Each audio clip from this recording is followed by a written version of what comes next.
Darkness will fall, clouds do gather, and shadows may come. But our faith and our confidence in Him need never be shaken.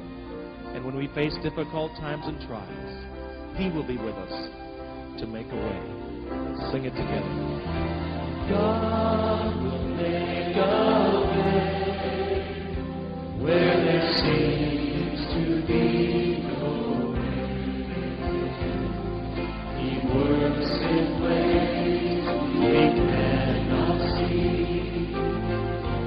He will make a way for me.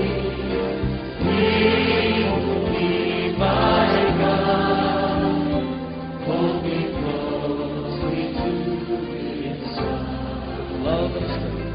With love and strength for each new day. He will make a way. He will make a way. I remember receiving a telephone call from my mother-in-law late one night. And she informed me that my wife, sister, and husband had been involved in a tragic car accident.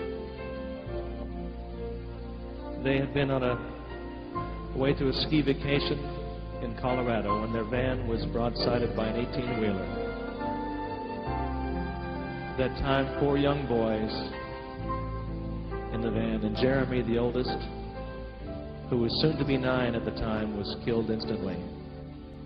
The other 3 were all seriously injured. And I remember feeling so helpless when I heard the news that night, not knowing what to say to Susan and Craig. They're here tonight, by the way, sitting right down in the second row with Jason, Joel, and John Mark. And I felt like I didn't want to say something religious to Craig because he knew all the scriptures, the Bible teacher in his church. And I had to get on the airplane the next day and fly to another city. And as I was sitting on the airplane, I remember reading from Isaiah 43, how the Lord will make a roadway in the wilderness and rivers in the desert. And God gave me the words to this song. God will make a way where there seems to be no way. He works in ways we cannot see. That's what I really wanted to say to Susan and Craig. God's working in ways you can't see. I wanted to give them a hope in a hopeless situation.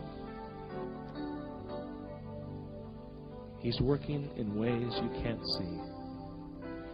And you may be here tonight. You may or may not have gone through a situation like Susan and Craig. But you feel that God has forgotten you.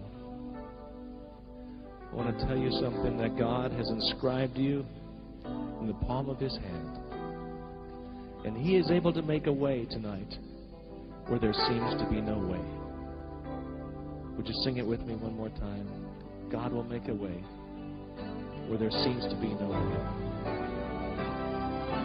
God will make a way where there seems to be no way. He works in ways we cannot see.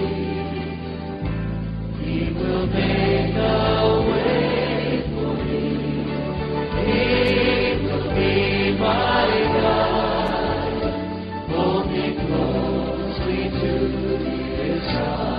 Love and strength, with love and strength for each new day. He will make a way.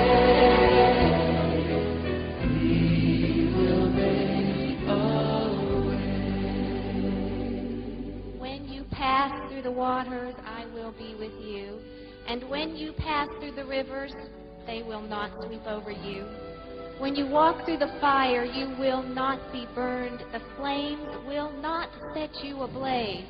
Isaiah 43:2. In 1989, our lives were changed forever when our long-awaited son Marshall was born 7 weeks premature. For months we struggled with the wires and beeping of a heart monitor, while I became more and more convinced that our son was not developing normally.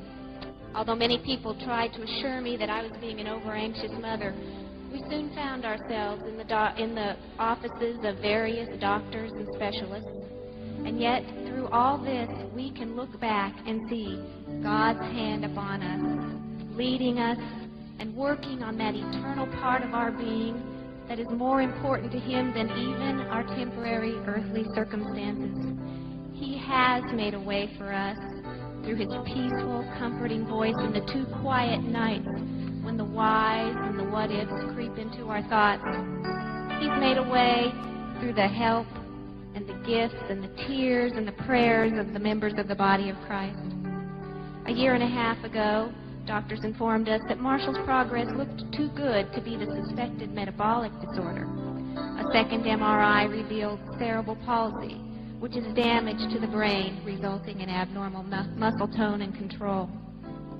Although Marshall's progress in motor skills may seem slow and his delays very pronounced, small miracles continually remind us of God's hand at work. The therapists have told us they never thought he would walk with a walker, nor speak as clearly as he does. And last January, our most fervent prayer was answered when we saw Marshall give his heart to Jesus.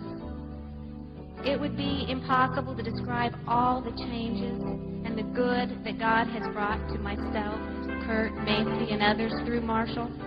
Only if you have lived through an experience in which you have allowed God to change you for the better can you understand when I say to you that we would not go back to what we were before for 100 trouble-free lives. We know that God is in control of our everyday experiences.